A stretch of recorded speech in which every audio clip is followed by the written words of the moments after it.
За энэ удаагийн бичлэгээр бид тархалтыг хэрхэн хэмжих талаар үзэх болно. За өгөгдлийн талаар бид бол өгөгдлийн хэмжих түвшиний талаар ярилцж байгаа.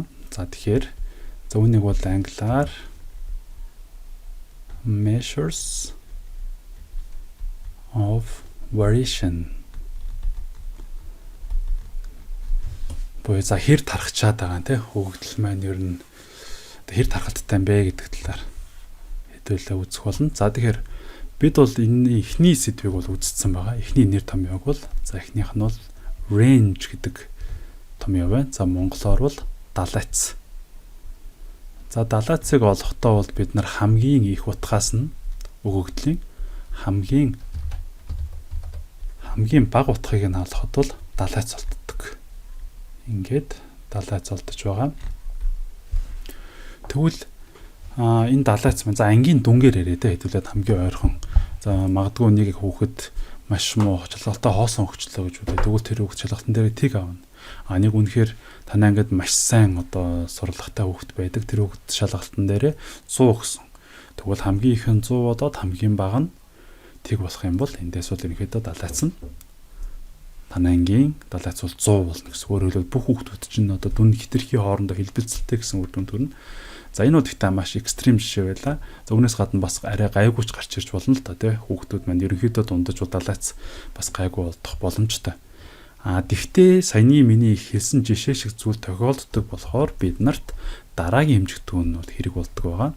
Энэ бол IQR буюу interquartile range. Монголоор бол квартил хоорондын далайц гэж нэрлэж байгаа. Interquartile range. За тэгвэл энд за интер гэдэг нь бол одоо за төлхөр нь бол quartile байна те quartile квартил гэж нэрлэдэг байгаа. Энэ юу юм болоо гэхээр бид нарт одоо ингээд дата байлаа. За нэг хүний дата биш ээ. За хоёр хүний дата ч юм уу, гурван хүний дата, эсвэл 1000, 100000 сая хэдэн тэрбум хүний дата байсан ч бай бид нар үүнийг бүгднгийн жагсаагаад хамгийн багыг нь тиг утгатай хамгийн ихийг нь 100 гэж одоо ингэж нэрлэж болно. За ингэж хуваахыг үл яг процент шиг байгаа юм шүү дээ, перцентайл шиг. Гэхдээ ингэж 100 хэсэгт хуваах юм бол бид нар үүнийг перцентайл гэж нэрлэдэг.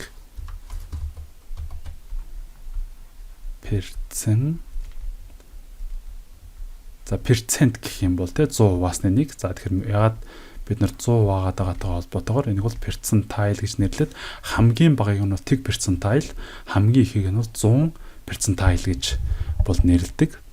За ингээд дахиад квартайлаад бид ингээд тайлбарлах явцдаа перцентайл гэдэг бас шинэ ойлголтыг бас ярьж танилцууллаа. Ягаад гэвэл энийг танилцуулахгүйгээр бол бид нар танилцуулахгүйгээр би одоо энэ ойлголтоо бүрэн тайлбарлах боломжгүй байлаа. За тэгэхээр ингээд 100% тайл гэсэн утгаа дахиад 4 тэнцүү хэсэгт хуваагаад нэрлэх юм бол тэр нь квартайл болж байгаа. Өөрөөр хэлбэл дунд нь 1. Ингээд 2 тэнцүү хуваалаа. 2 тэнцүү хуваасныхаа хоёр талд нь дахиад тэнцүү хуваачих юм бол ингээд тэнцүү хуваагдана гэсэн үг.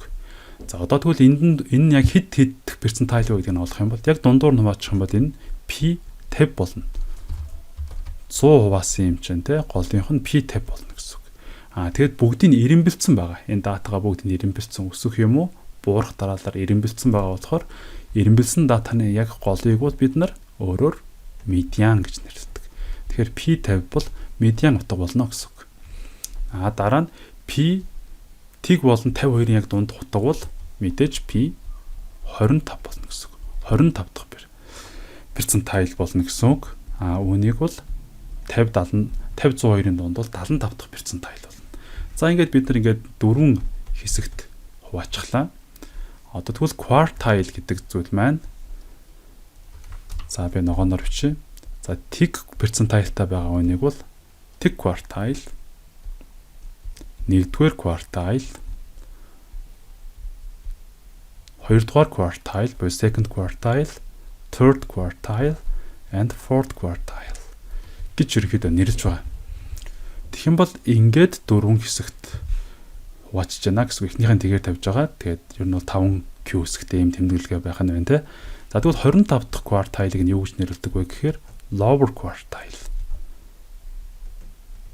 lower quartile гэж нэрлэдэг. 75 дахь нь бол 50-ийн дээр байгаа болохоор upper quartile гэж нэрлэнэ.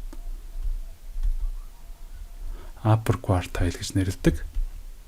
За жоохон дэвшлүүлчих. За ингэх юм бол interquartile range гэдэг нь ер нь юу гэсэн үг юм бэ гэхээр за энэ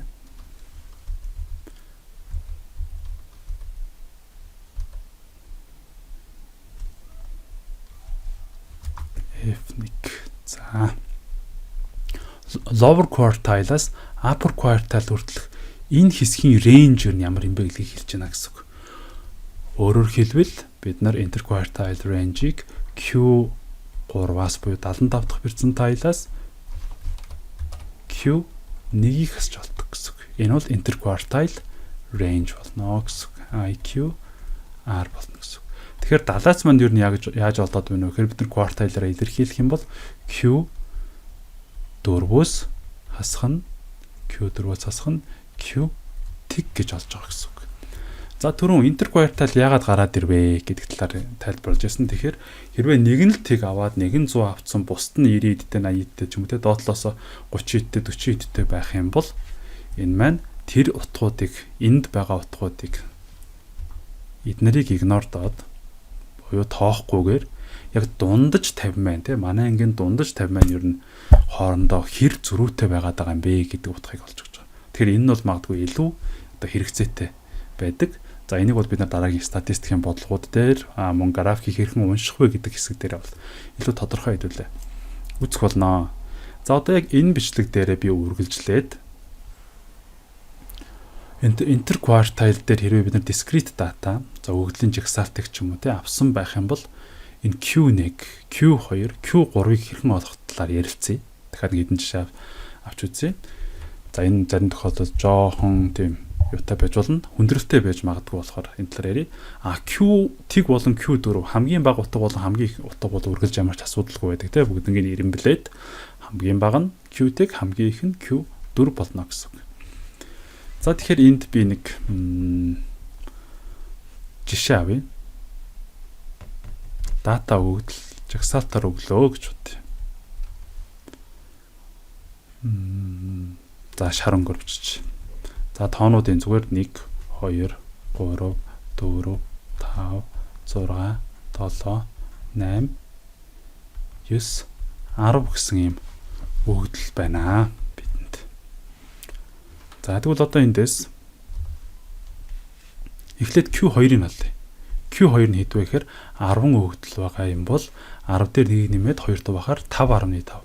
1 2 3 4 5 5.5 энд байна. Тэгэхээр энэ хоёрын арифметик дундаж буюу за тоогоороо ч гэсэн 5.5 орж байна. Энэ бол Q2 боллоо. За тэгвэл одоо Q нэг нь хэд вэ гэхээр энэ дундаас 2.5 уу эсвэл 3 уу гэсэн асуулт гарч ирнэ. За тэгэхээр ингээд 10 өгдөл байгаа. Энэ 5 6 дахь 2 нь 5.5 гарч байгаа бол энийг яг тэгш тооны өгдөл байвал дундуур нь 2 салгаад энэ бол Q1 болно гэсэн. Өөрөөр хэлбэл юу гэсэн үг вэ гэхээр Q1-гээ олохдоо би тэгш тоо болохоор энэ хуваагдсан 5-ын гэх юм уу талынх нь те дахиад медианыг олж ийн гэсэн. Тусдаа нэг дэд олонлог байгаа гэж сэтгэнэ гэсэн үг. Тэгвэл Q3 маань бол энд 8-ын тоо болох нэ. Q3 бол 8-ын тоо. За ингэж болтох нь байна.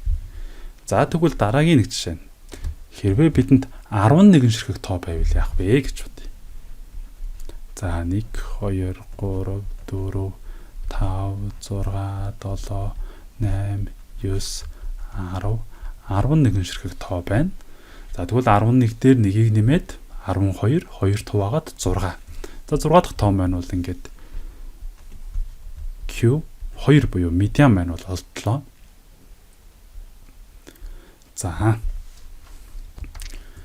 За ингээд медианаа олсны дараа бид нар одоо Q1, Q3 буюу lower quartile болон upper quartile олох ёстой. За тэгвэл одоо энэ тохиолдолд өмнөхөөсөө арай ялгаатай зүйл нь юу вэ гэхээр за өгдлөө бид нар ингэж хуваана. Өөрөөр хэлбэл квартайл нь дангаараа яг тэр тоо байх юм бол тэр тоогоо хасаад үлдсэн хоёр хэсгээ ингэж бодож олно гэсэн. Тэгэхээр эндээс бол квартайл Q1 маань бол 3, Q3 маань бол 9 гэж ингэж олдож байна гэсэн үг. За, энэ дээр дахиад нэг жишээ. 12 шиг тоо байлаа гэж бодъё.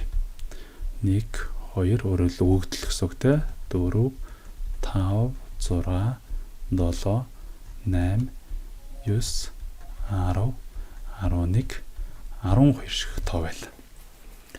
За тэгвэл дахиад нэмээд 2 туваахаар өгөгдөл Q2 маань бол Q2 маань бол 6.5 буюу 672-ийн дунджаар тодорхойлогдно. Ингээд Q2.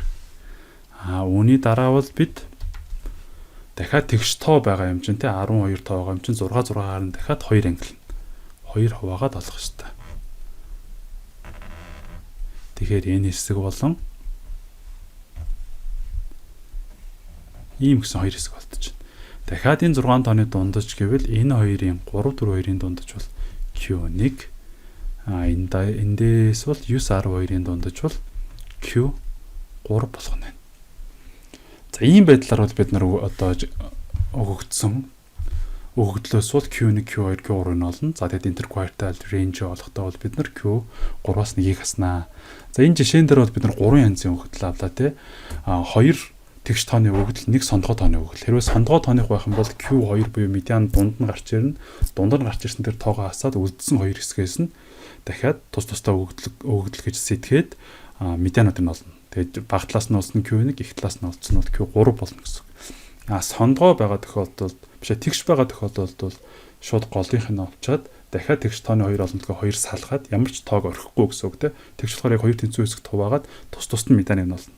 Эхний жишээн дээр буюу энэ жишээн дээр бол хуваасны дараа сондгоо тоолдож байгаа болохоор ингэж байгаа те 10 байж байгаа 5-5-аараа гарч байгаа болохоор ингэж бол олдож байна. 12 дээр бол хуваасны дараа дахиад тэгш тоо гарч ирж байгаа болохоор медиан бол ингэж олдож байгаа. Өөрөөр хэлбэл Q1-ийг нь олохдоо дахиад нөгөө жижиг хэсгийнх нь олж байгаа болохоор бид тэрийг нь медиан гэж ярьж байгаа.